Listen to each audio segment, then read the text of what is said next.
Now, before we begin today's video, there's going to be a clip, nothing political, just this clip is important because it ties in with the story, so let's not be triggered. It's just a clip, ties in the story, and here we go with the video. So here we are, we're in Suffolk County, Brentwood, New York. This is kind of two stories in one. So bear with me here. Evelyn Rodriguez was a gang activist, killed, run over by a vehicle. What happened was her daughter and her daughter's friend, who were found one day apart, were best friends, and they went missing. They were allegedly targeted by MS-13 gang members from the high school that they went to in the Brentwood District High School. It's been a known issue in Long Island, Brentwood, East Meadow, in regards to gang activity. And she was an activist long before even this incident happened. This is Ray Court, where behind the houses there, in the woods, where her daughter and her friend, again, found a day apart, killed. And she was an activist for 2 years. She would make her rounds with New York legislature, Suffolk County legislation. Try saying that a few times. She's made the rounds, she's made the news.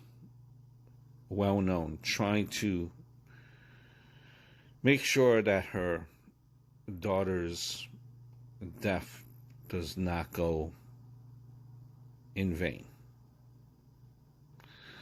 So this is on Ray Court in Brentwood, where the bodies were found, right behind, in the woods, right behind these houses. As we're turning around, you can see how these houses look. These are single-family homes, depending on what type of style, what type of condition, how old the home is. Get them for $400,000, $500,000. That's something to keep in the back of your mind, okay, as the story progresses. As we're now traveling around the neighborhood of Brentwood, so you have a better picture, a better understanding of how this neighborhood looks like.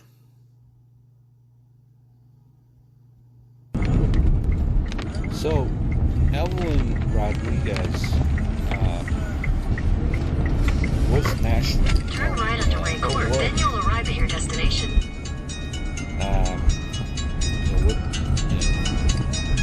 With gangs, became known. He's made its rounds. He grabbed people's attention. You've arrived. And now we're turning back onto Ray Court. Again, this plays a very central figure, central part of this story. So as we're on Ray Court, you're looking at the houses, you're getting a sense of the scene here. Normally a quiet community in Brentwood. And two mothers, Evelyn Rodriguez, Freddie Cuevas, Elizabeth Alvarado, and Robert Mickens. Their two teenage daughters, Kayla Cuevas and Nisa Mickens, were close friends on Long Island. But in September 2016, on the eve of Nisa's 16th birthday, such a happy time it should have been, neither of them came home. These two precious girls were brutally murdered while walking together in their hometown. 6 members of the savage MS-13 gang have been charged with Kayla and Nisa's murders. Many of these gang members took advantage of glaring loopholes in our laws to enter the country as illegal, unaccompanied alien minors and wound up in Kayla and Nisa's high school. Evelyn, Elizabeth, Freddie, and Robert, tonight everyone in this chamber is praying for you. Everyone in America is grieving for you. Please stand. Thank you very much.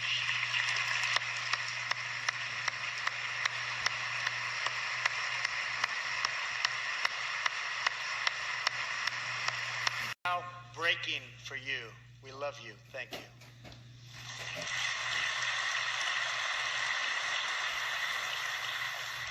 While we cannot imagine the depths of that kind of sorrow, we can make sure that other families never have to endure this kind of pain.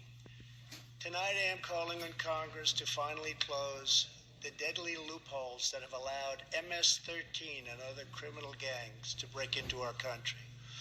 We have proposed new legislation that will fix our immigration laws and support our ICE and Border Patrol agents. These are great people. These are great, great people that work so hard in the midst of such danger, so that this can never happen again.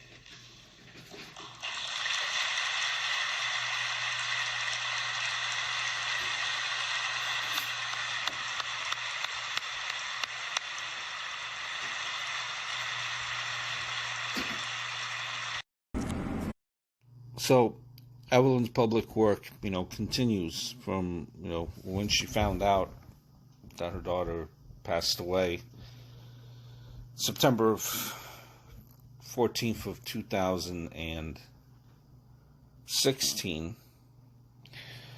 For 2 years, she would constantly be out and about trying to fight against the gang activity. And on the 2-year anniversary, September 14th, 2018, you're looking on Ray Court again. The block that runs, as soon as you turn around on this cul-de-sac, it's Staley Street. So she was placing a memorial to commemorate the 2-year anniversary of her daughter and her daughter's friend's death. And she, apparently this memorial didn't sit well with an individual. Her mother, this individual's mother, was trying to sell her house, which is on Ray Court.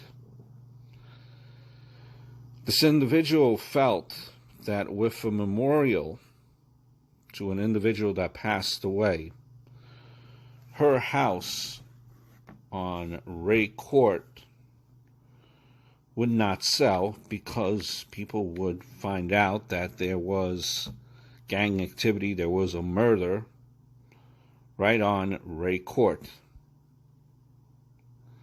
So this memorial was near her home on Staley Street, not in front of her home,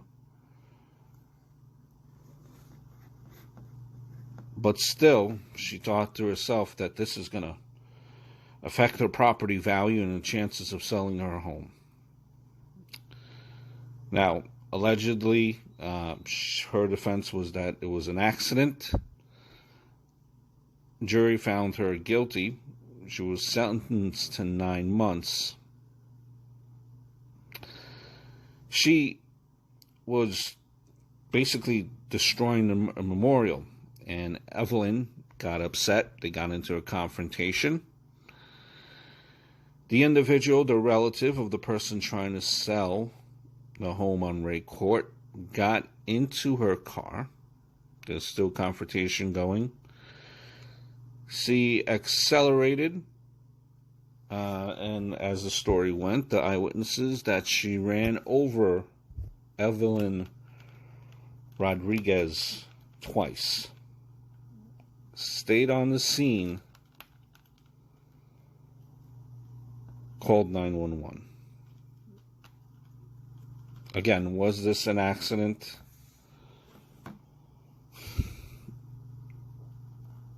Only 2 people notice.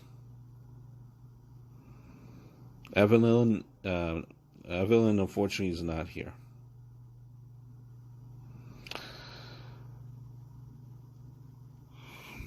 The person in that vehicle that struck and killed her,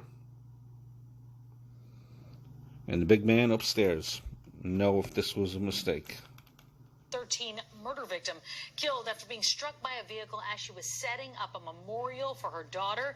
It was 2 years ago. Evelyn Rodriguez learned her teenage daughter had been killed by the gang. Well, now a new tragedy tonight, and it may have been deliberate. Pix 11 Shirley Chan has the very latest for us from Brentwood. Shirley. The only words to describe this utterly tragic. A heartbroken mother living with the loss of her daughter dies at the same location where her child's body was found. Just take a look behind me here. Police are keeping the media at bay down Stolly Street. They're investigating exactly what happened. Now, a short time ago, Suffolk County District Attorney Timothy Sini was seen driving away from this scene. He, like so many others in this community, got to know Evelyn Rodriguez after her daughter's death and her crusade to make these streets safer. A heavy police presence on Stolly Street in Brentwood tonight. Authorities are trying to piece together what happened as mourners leave flowers. We first came to know of Evelyn Rodriguez in this heart-wrenching video. She's the woman in the black, breaking the news of her own daughter's death to the woman in the pink, Elizabeth Alvarado. Rodriguez's daughter, Kayla Cuevas, and Alvarado's daughter, Nisa Mickens, best friends and both victims of the notorious MS-13 gang. The 2 girls' bodies were found a day apart. That's why Rodriguez was at this very spot today where her daughter was found, marking the 2-year anniversary of Kayla's death. The relative of a resident in the area was upset they were setting up a vigil and things got heated. Right now, police are investigating if criminality was involved. Became involved in a dispute with a relative of a resident on Ray Court. The dispute was over the placement of a memorial for her daughter Kayla. During the dispute, the resident attempted to drive away. Evelyn was struck by the vehicle and was killed. Evelyn Rodriguez turned her daughter's death into a mission to fight for change and to end gang violence in her community, meeting with politicians like Congressman Peter King. For 2 years, I've been listening to the same story. We have it under control. My daughter was threatened on school grounds with a knife. So how many times as a parent, as a concerned parent, active parent in school, have to go through this? In January, she was a guest of President Trump's during the State of the Union address. He tweeted his condolences this evening. And just 2 weeks ago, Rodriguez was at a fundraising effort in memory of Nisa and Kayla.